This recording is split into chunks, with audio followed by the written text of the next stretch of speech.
ඔයාගේ ෆෝන් එකත් ස්ලෝ වෙලාද? වැඩක් කරන්න බෑ ඉක්මනින් බැටරිය බහිනවද? අලුත් ෆෝන් එකකට යන්න හිතලාද ඉන්නේ? එහෙනම් අලුත් ෆෝන් එකකට යන්න කලින් මෙන්න මේ ට්‍රික් try කරලා බලන්න. වීඩියෝ එකට යන්න කලින් පුංචි දෙයක් මතක් කරන්නම්. ඉතින් ඔයා මගේ channel එකට අලුත් කෙනෙක්නේ. ඉතින් මගේ channel එක subscribe කරලා bell icon එකත් all දාලා තියාගන්න. එතකොට මම වීඩියෝ එකක් දාපු ගමන් ඔයා ළඟට notification එක ගෙන්න ගන්න පුළුවන්. අමතක නොකර වීඩියෝ එකට like එකක් දාලා comment එකක් දාලා යාළුවෙකුට බලන්න share කරන්න.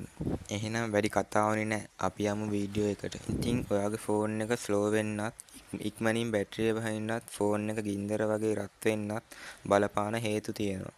අපි ඒවා එක එක කතා කරලා බලමු. මුලින්ම ඔයා බලන්න ඕනි ඔයාගේ ෆෝන් එකේ රන් වෙන background app මොනවාද කියලා. ඔයා දන්නේ නැති වුණාට ඔයාගේ ෆෝන් එකේ background එකේ apps රන් වෙනවා. background app close කරලා දාන්න නම් ඔයා ෆෝන් එකේ setting open කරගෙන apps වලට ගිහින් ඔයා use කරන්න නැති app ටික close කරලා දාගන්න ඕනි. ඊට පස්සේ ඔයා බලන්න ඕනි ඔයාගේ ෆෝන් එකේ storage එක full වෙලාද කියලා.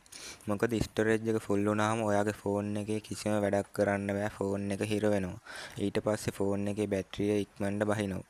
සාමාන්‍යයෙන් ෆෝන් එකක වැඩක් කරන්න නම් 64GB හරි 128GB හරි storage capacity එකක් තියෙන්න ඕනේ. storage එක full නොවී තියාගන්න නම් ඔයා භාවිතා නොකරන apps, photos, videos, WhatsApp files වගේ දේවල් delete කරලා අඩුම ගානේ GB 2ක 3කවත් free space එකක් තියාගන්න ඕනේ. එතකොට ෆෝන් එක හිර වෙන එක, බැටරි බහින එක අවම කරගන්න පුළුවන්. ඊළඟ හේතුව තමයි ෆෝන් එක restart කරන එක. අඩුම ගානේ ඔයා ෆෝන් එක සතියට එකපාරක්වත් restart කරන්න ඕනේ. එතකොට ඔයාගේ ෆෝන් එකේ performance එක improve වෙනවා.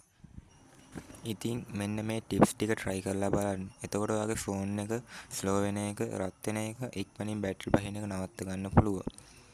වීඩියෝ එක හොඳයි කියලා හිතෙනවා නම් channel එක subscribe කරලා වීඩියෝ එකට like එකකුත් දාලා යාළුවෙකුට බලන්න share කරන්න.